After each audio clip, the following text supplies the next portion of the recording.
الحمد لله وحده والصلاة والسلام على من لا نبي بعده أما بعد فأعوذ بالله من الشيطان الرجيم بسم الله الرحمن الرحيم إن الله اشترى من المؤمنين أنفسهم وأموالهم بأن لهم الجنة وقال النبي صلى الله تعالى عليه وسلم مروا أولادكم بامتثال الأوامر واجتناب النواهي فذلك وقاية لهم من النار أو كما قال عليه الصلاة والسلام. بدی کا زور تھا ہر سو جہالت کی گھٹائیں تھی. بدی کا زور تھا ہر سو جہالت کی گھٹائیں تھی. فساد و ظلم کی چاروں طرف پھیلی ہوائیں تھی. بدی کا زور تھا ہر سو جہالت کی گھٹائیں تھی. فساد و ظلم کی چاروں طرف پھیلی ہوائیں تھی. ذرا سی بات پر تلوار چل جاتی تھی آپس میں. ذرا سی بات پر تلوار چل جاتی تھی آپس میں. پھر وہ جنگ آتی ہی نہ تھی دو چار کے بس میں. اگر لڑکی کی پیدائش کا گھر میں ذکر سن لیتے, اگر لڑکی کی پیدائش کا گھر میں ذکر سن لیتے, اس معصوم کو زندہ زمین میں دفن کر دیتے. غرض جو بھی برائی تھی وہ ان میں پائی جاتی تھی.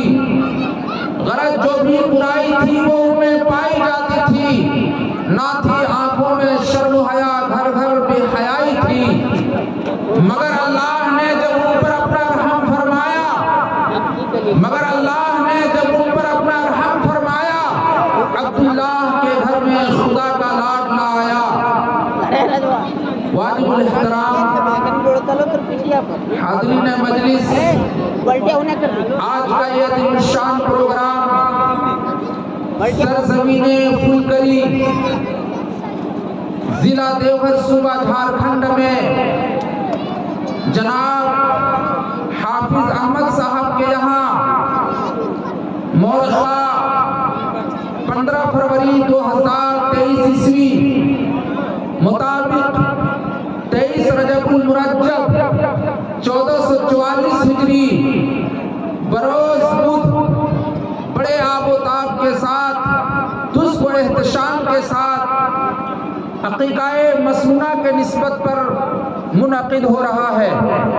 آپ حضرات نے شرکت کی ہے. میں دعا گو ہوں کہ اللہ تعالیٰ آپ حضرات کی اس آمد اور شرکت کو قبول فرمائے اور اس کو توشائے آخرت بنائے. آمین ثم آمین. تمام قسم کی حمد و ثنا لائق و زیبا ہے اللہ جل شانہ کے لیے, جس نے پوری کائنات اور اس کے ذرے ذرے کو پیدا فرمایا. درود و سلام تمام انبیاء علیہ السلام پر, خصوصاً احمد مجتبی محمد مصطفیٰ صلی اللہ تعالیٰ علیہ وسلم کی ذات گرامی پر, جو پوری دنیا کے لیے رشد و ہدایت بن کر تشریف لائے. اللہ تبارک و تعالیٰ نے دنیا اور دنیا کی ساری چیزیں پیدا فرمائی ہیں. اللہ نے پوری کائنات اشیاء حضرت انسان کے لیے کارآمد بنایا ہے, نفع بخش بنایا ہے, اور حضرت انسان کو تمام مخلوقات میں اشرف اور معزز اور مکرم بنایا ہے. اللہ تبارک و تعالیٰ نے قرآن کریم میں اس کا اعلان فرمایا, وَلَقَدْ كَرَّمْنَا بَنِي آدم, کہ ہم نے سب سے زیادہ معزز اور قابل احترام اگر کسی کو بنایا ہے تو وہ حضرت انسان ہے. اللہ نے کہا اتنا بڑا آسمان ہم نے بنایا, مگر آسمان حضرت انسان سے افضل نہیں ہے.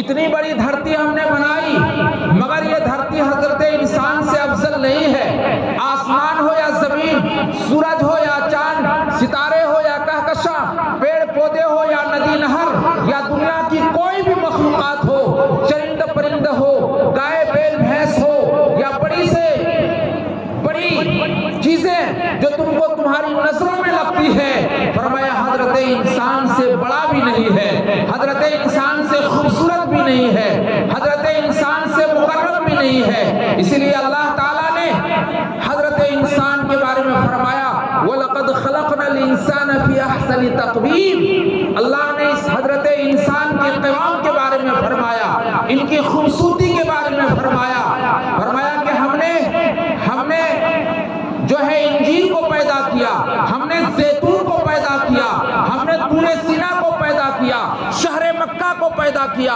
ان چیزوں کو پیدا کر کے اللہ فرما رہے ہیں ان کی قسمیں کھا کھا کر کے والتین والزیتون، قسم ہے انجیر کی، قسم ہے زیتون کی، وطور سینین، اور قسم ہے طور سینا پہاڑ کی، وطور سینین وہذا البلد الامین، قسم ہے شہر مکہ کی، بلد امین کی، جہاں محمد صلی اللہ تعالیٰ علیہ وسلم کو میں نے پیدا کیا ہے۔ ان کی قسم کھا کر کے فرمایا سب سے بہترین سانچے میں ہم نے حضرت انسان کو ڈالا۔ اور آپ کو اگر اندازہ نہیں ہوتا ہے کہ ہم کیا ہے، میں اس لیے کہنا چاہتا ہوں، آج نوجوانوں کو دیکھنے سے پتہ چلتا ہے کہ ان کا کوئی مستقبل نہیں ہے۔ یہ یوں سمجھتا ہے کہ ہم جانوروں کی طرح ہیں، جس طرح جانور چوپائے، گائے، بیل، بھینس، بکری، چرند پرند اپنی زندگی جیسی تیسی گزار کے دنیا سے چلے جائیں گے، اسی طرح ہم بھی چلے جائیں گے، ہمارا کوئی حساب کتاب نہیں ہوگا۔ نہیں یارو، یاد رکھنا، ان کا حساب و کتاب نہیں ہوگا۔ قرآن نے فرمایا تو ترابا، اللہ تعالیٰ فرمائیں گے میدان محشر میں، اے حضرت انسان تم اپنا حساب دو، تمہارے لیے میں نے سورج بنایا تھا، اس کا حساب بھی چاہیے، چاند بنایا تھا، اس کا حساب بھی چاہیے، میٹھا پانی پیدا کیا تھا، اس کا حساب بھی چاہیے، زمین پیدا کی تھی، اس کا حساب بھی چاہیے، ہم نے ہوا بنائی تھی، اس کا حساب بھی چاہیے، آگ بنائی تھی، اس کا حساب بھی چاہیے، اے حضرت انسان اس کا حساب بھی چاہیے۔ یہ سردی، یہ گرمی، یہ بارش، یہ دھوپ، یہ چہرہ، یہ قد، یہ رنگ و روپ، یہ سردی، یہ بارش، یہ سردی، یہ گرمی، یہ بارش، یہ دھوپ، یہ چہرہ، یہ قد، یہ رنگ و روپ، چرندوں پرندوں پر قابو دیا، تجھے بھائی بھائی دے کر کے بازو دیا، بہن بھی دی تجھے اور شریک سفر، یہ رشتے، یہ ناتے، یہ گھرانہ، یہ گھر، یہ اولاد بھی دی دیے والدین، کہ اولاد بھی دی دیے والدین، کہ الف لام میم قاف اور عین و غین۔ یہ عقل و ذہانت، یہ شعور و نظر، یہ عقل و ذہانت، یہ شعور و نظر، یہ بستی، یہ صحرا، یہ خشکی و تر، اور اس پر کتاب ہدایت بھی دی، نبی بھی اتارے، شریعت بھی دی، غرض کے سبھی کچھ ہے تیرے لیے، بتا تم نے کیا کیا میرے لیے۔ اللہ کی عدالت لگے گی، تم سے پوچھا جائے گا، یہ سورج، یہ چاند، یہ ستارے، یہ ہوا، یہ چرند، یہ پرند، یہ ندی، یہ نہر، یہ کہکشاں، یہ سب تمہارے لیے، بتا تم نے میرے لیے کیا کیا۔ آج بے وقوف ہے وہ انسان جو اللہ کو چھوڑ کر غیر اللہ کی پوجا کرتا ہے۔ ابھی حضرت مولانا ارشد مدنی نے ایک بہت اچھی بات بتائی کہ بتاؤ اس دھرتی کا سب سے پہلا ویکتی اور انسان حضرت آدم ہے، تم اسے منو کہتے ہو، تم اسے منو کہتے ہو، اور آدم ہی سے تو سب آدمی کہلاتے ہیں۔ یہ دھرتی کا پہلا انسان ہے۔ سائنسداں کہتے ہیں اس دنیا جب سے بنی ہے 25 ارب سال گزر گئے، ٹھیک ہے یہ علم تمہارے پاس، مگر مجھے کہہ لینے دیجئے 8000 سال یہ ہوا ہے انسان کو اس دنیا میں آباد ہوئے میں، تو سب سے پہلا انسان حضرت آدم علیہ السلام۔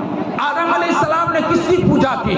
اللہ کی پوجا کی۔ آدم علیہ السلام کے بیٹے شیش نے کس کی پوجا کی؟ اللہ کی پوجا کی۔ ان کے بیٹے حابیل نے کس کی پوجا کی؟ اللہ نے کی، اللہ کی پوجا کی۔ ادریس نے اللہ کی پوجا کی، یرید نے اللہ کی پوجا کی، شعیب نے اللہ کی پوجا کی، یعقوب نے اللہ کی پوجا کی، اسحاق نے اللہ کی عبادت کی، ابراہیم نے اللہ کی عبادت کی، یوسف علیہ السلام نے اللہ کی عبادت کی، حضرت یعقوب علیہ السلام کے 12 بیٹوں نے اللہ کی عبادت کی۔ یہی وجہ ہے کہ یعقوب علیہ السلام کے موت کا جب وقت آیا، قرآن نے نقشہ کھینچا ہے، حافظ قرآن موجود ہے، حافظ عبد القیوم صاحب حافظ قرآن موجود ہے، آج جن کے یہاں یہ شاندار پروگرام ہے، حافظ احمد صاحب اور ان کے بعد علماء بھی موجود ہیں جو حلقہ درس و تدریس سے یہ تعلق رکھتے ہیں، یہ سب قرآن کو جانتے ہیں۔ قرآن نے نقشہ کھینچا، ام کنتم شہداء اذ حضر یعقوب الموت اذ قال لبنیہ ما تعبدون من بعدی۔ یعقوب علیہ السلام کی موت کا وقت قریب آیا، ہم نہیں جانتے تھے، یہ